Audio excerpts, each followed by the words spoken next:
अमनौर का आज आप अस्पताल एक बार जाके देखेंगे तो छोटा कस्बा के जो अस्पताल होते हैं बिहार में, उसमें टॉप 10 में अस्पताल है। तो जिस तरह हम स्वास्थ्य के क्षेत्र में टॉप 10 में आए हैं, तो हम शिक्षा के क्षेत्र में, सड़क के क्षेत्र में, बिजली के क्षेत्र में, पानी के क्षेत्र में, रोजगार के क्षेत्र में, हर क्षेत्र में अमनौर विधानसभा बिहार के टॉप 10 विधानसभा में शामिल हो, ऐसा मेरी कोशिश है। IT पार्क बन रहे हैं, स्टेडियम बन रहे हैं, अस्पताल के बिल्डिंग बन रहे हैं, स्कूल के हम बिल्डिंग बनवा रहे हैं। तो मेरा कल का हम कभी सोचते नहीं है।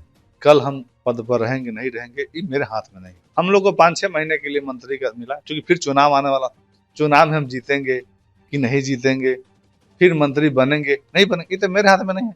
और बजट मेरे पास उस समय नहीं था, और हमने उनसे 100 करोड़ रुपया लिया और बिहार के हर विधानसभा में मुख्यमंत्री डिजिटल लाइब्रेरी मतलब ई-लाइब्रेरी खोलने का काम किया, कि जो हमारे बच्चे बच्चियां शहर में जाते हैं, चाहे गांव, अब कसा भी लाइब्रेरी खुल रहा है कि जो बच्चे वहां पढ़ेंगे उसको उस पर ऑन पोर्टल में आएगा कि आपके उस पढ़ाई के लायक नौकरी कहाँ कहाँ देश दुनिया में अभी चल रहा है, जहां हम अप्लाई नहीं कर पाते हैं। हमको जनप्रतिनिधि कोई समझता ही नहीं। हम भी आज भी गाँव में हमको विधायक जी नहीं कहता है, मुखिया जी कहता है। हम अभी जाएंगे आपके गाँव में फुटबॉल खेलते बच्चा मिलेगा, आपको फुटबॉल खेलते फील्ड में मिलेंगे हम आपको। हम उनके बीच से आए हैं और हम उनके बीच रहते हैं कि जनता अपना ताकत कुछ समय के लिए अपने प्रतिनिधि को देती है, उससे पृथक, उससे अलग आपका कोई अस्तित्व नहीं है, आपका कोई ताकत नहीं है। यह बात हम बखूबी समझते हैं, हम उसका पालन करते हैं। और आज भी मेरे साथ जो लोग मुखिया मेरे साथ घूमते थे, मेरे साथ जो बैठते थे गाड़ी पर, मेरे साथ जो चलते थे, आज ही मेरे साथ चलते हैं। और हम सौभाग्यशाली हैं कि 3 पीढ़ी का मत हमको मिला। नमस्कार, हेडलाइंस मिरर देख रहे हैं आप और मैं हूं आपके साथ मयंक पांडे। अभी हमारे साथ बातचीत करने के लिए कृष्ण कुमार और मंटू पटेल है, बिहार सरकार में पूर्व मंत्री हैं और एक बार फिर अमनौर से जीत करके आए हैं। सबसे पहले तो आपका बहुत बहुत स्वागत है। आपके सभी दर्शकों को मेरा नमस्कार है, नव वर्ष की शुभकामना है। आप एक बार फिर से जीत करके आए हैं। अमनौर के लोग जो हैं उनके लिए आगे क्या कुछ है, क्योंकि आपने अपने कार्यकाल में बहुत कुछ दिया है लोग। देखिए, हमारा सोच जो है, अमनौर का आज आप अस्पताल एक बार जाके देखेंगे तो छोटा कस्बा के जो अस्पताल होते हैं बिहार में, उसमें टॉप 10 में अस्पताल है। तो जिस तरह हम स्वास्थ्य के क्षेत्र में टॉप 10 में आए हैं, तो हम शिक्षा के क्षेत्र में, सड़क के क्षेत्र में, बिजली के क्षेत्र में, पानी के क्षेत्र में, रोजगार के क्षेत्र में, हर क्षेत्र में अमनौर विधानसभा बिहार के टॉप 10 विधानसभा में शामिल हो, ऐसा मेरी कोशिश है, ऐसा मेरा प्रयास है। और हम काम भी कर रहे हैं। बड़े बड़े पावर ग्रिड मेरे यहाँ बन रहे हैं, IT पार्क बन रहे हैं, स्टेडियम बन रहे हैं, अस्पताल के बिल्डिंग बन रहे हैं, स्कूल के हम बिल्डिंग बनवा रहे हैं। शिक्षा के क्षेत्र में, हर क्षेत्र में उसको टॉप 10 में लाना मेरी प्राथमिकता है, और हम लाएंगे।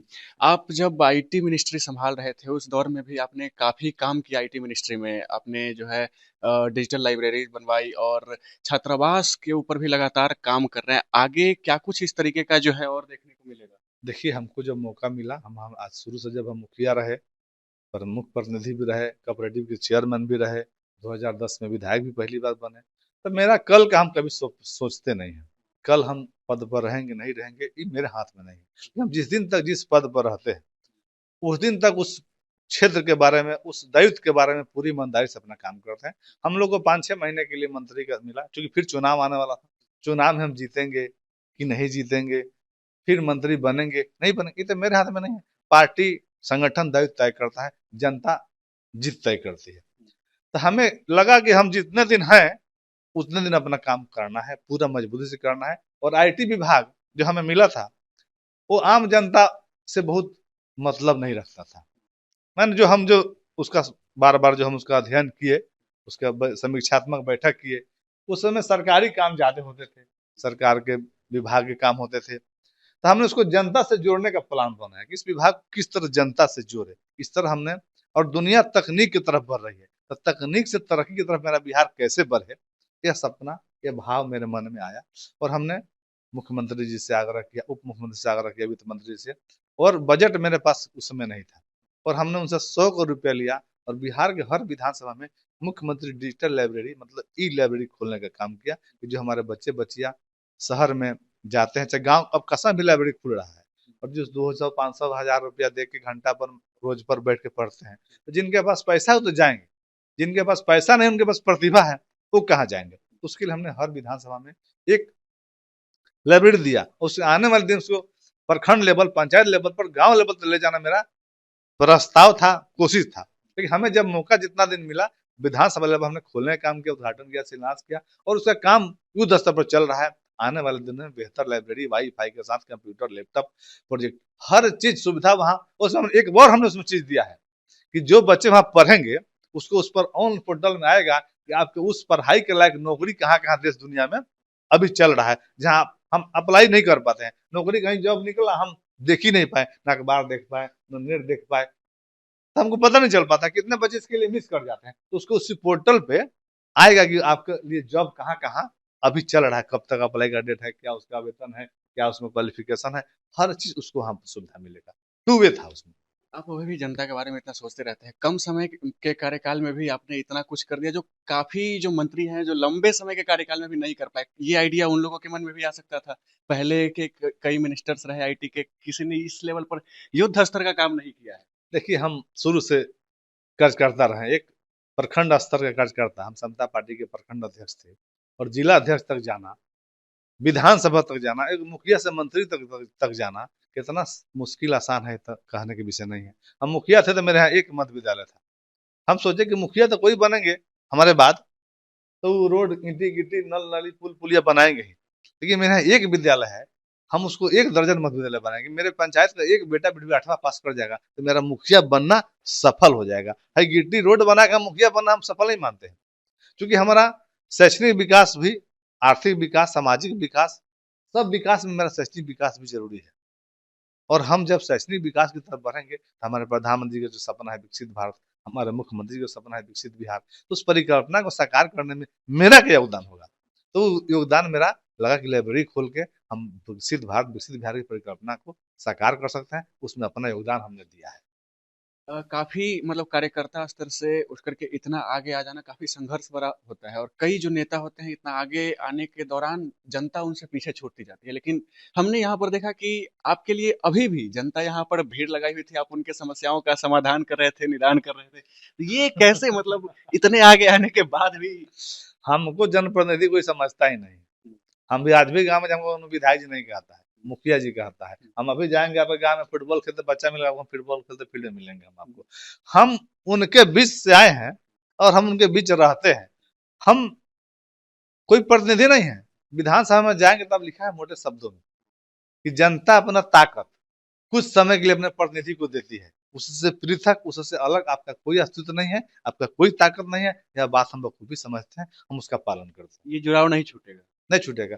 हम, मेरी पत्नी 20 साल से प्रमुख है परसा में, 2006 से आज कितना हो गया, 2026 हो गया, 26 अब तो 25, तो 20 साल से प्रमुख लगातार है। बहुत लोग बिहार में नहीं होगा।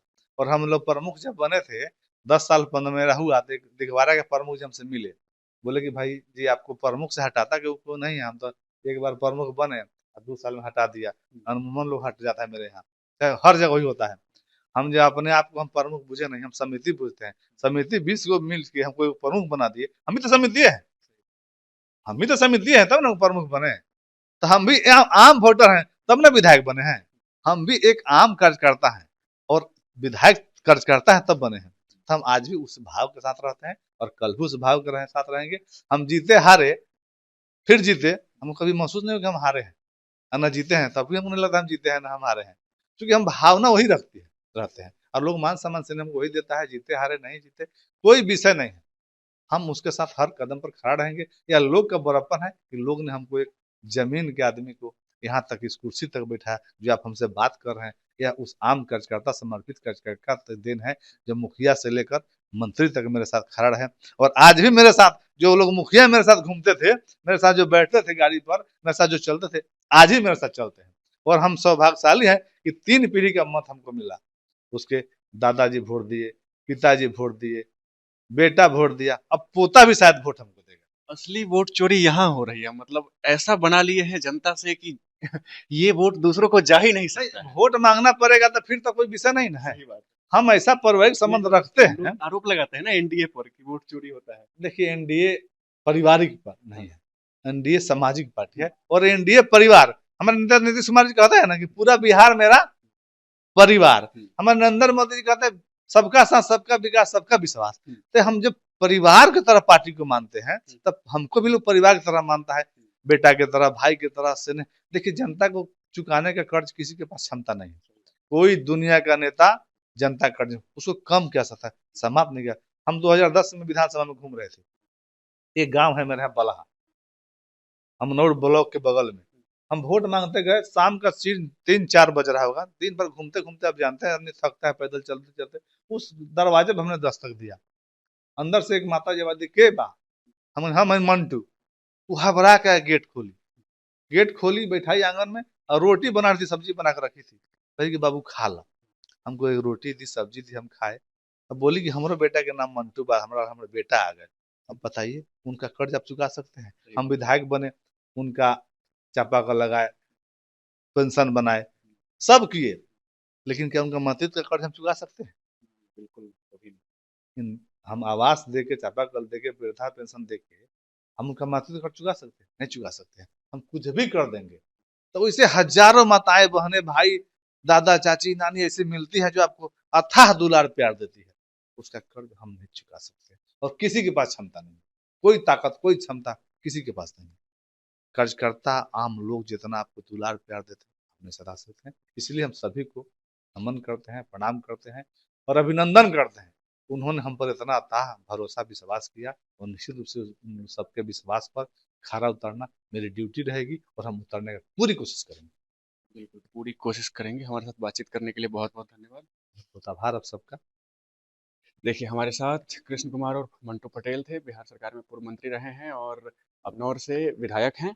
और क्या कुछ इनकी बात है वो आपने साफ तौर पर सुना। जनता इनके लिए सबसे ऊपर है, ऐसा कहते हुए नजर आ रहा है कि जनता के प्यार को किसी भी तरीके से चुकाया नहीं जा सकता है। बहरहाल इस खबर में इतना ही। आप क्या मानते हैं? आप अपनी राय हमारे साथ ज़रूर साझा करें और तब तक के लिए बने रहें हमारे साथ और देखते रहें हेडलाइंस मिरर। धन्यवाद।